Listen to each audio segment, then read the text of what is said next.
പ്രിയ സഹോദരി സഹോദരന്മാരെ, ദൈവത്താൽ അനുഗ്രഹിക്കപ്പെട്ട പ്രിയ മക്കളെ, നിങ്ങളുമായി പങ്കിടുന്ന ഒരു ദൈവവചനമാണ്.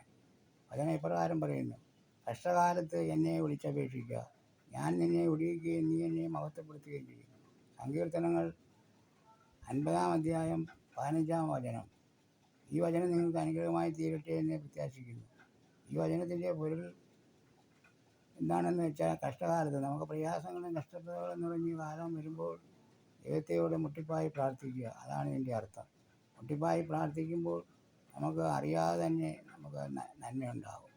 ആ നന്മയാണ് ദൈവമഹത്വത്തിന് കാരണമായി തീരുന്നത്. അതുകൊണ്ട് കഷ്ടകാലം വരുമ്പോൾ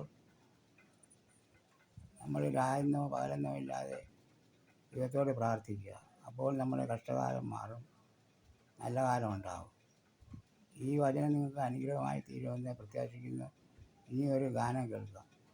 എൻ്റെ ദൈവം മഹത്വത്തിൽ ആർദ്രവാനായി തീരുമ്പോൾ സാധു ഞാനീശോണി തന്നെ ദേശിപ്പാൻ ഏതും കാര്യമില്ലെന്നെൻ്റെ ചൊല്ലുന്നു.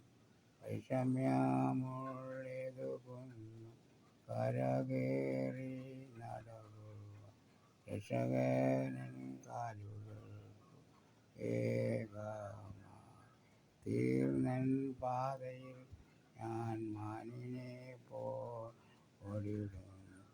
ആരുമേനിയില്ലെന്നു ഞാൻ ഏകനായി തീർന്നു മാനസത്തിലാതിപൂർത്തിപ്പ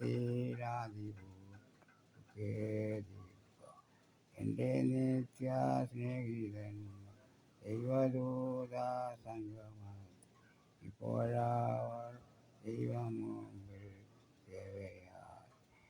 ദുഃഖിതനായി ഓടിപ്പോയി ഞാൻ മരുഭൂമിൽ കിടന്നാൽ എന്നെ ഓർത്തു ദൈവദൂത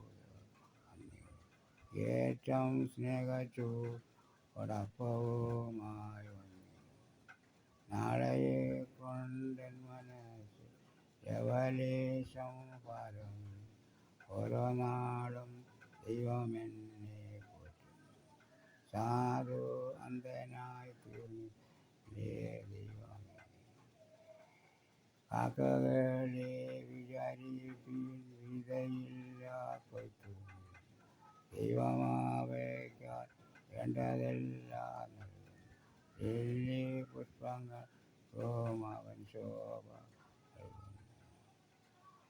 ഈ വീഡിയോ നിങ്ങൾക്ക് ഇഷ്ടമായെങ്കിൽ ലൈക്ക് ചെയ്യാനും സബ്സ്ക്രൈബ് ചെയ്യാനും മറന്നുപോലെ സബ്സ്ക്രൈബ് ചെയ്യുകയും ബട്ടൺ ബെല്ലൈക്കണിൽ ക്ലിക്കുകയും ചെയ്താലേ ഇതുപോലുള്ള വീഡിയോകൾ നിങ്ങൾക്ക് നോട്ടിഫിക്കേഷനായി എത്തുകയുള്ളൂ.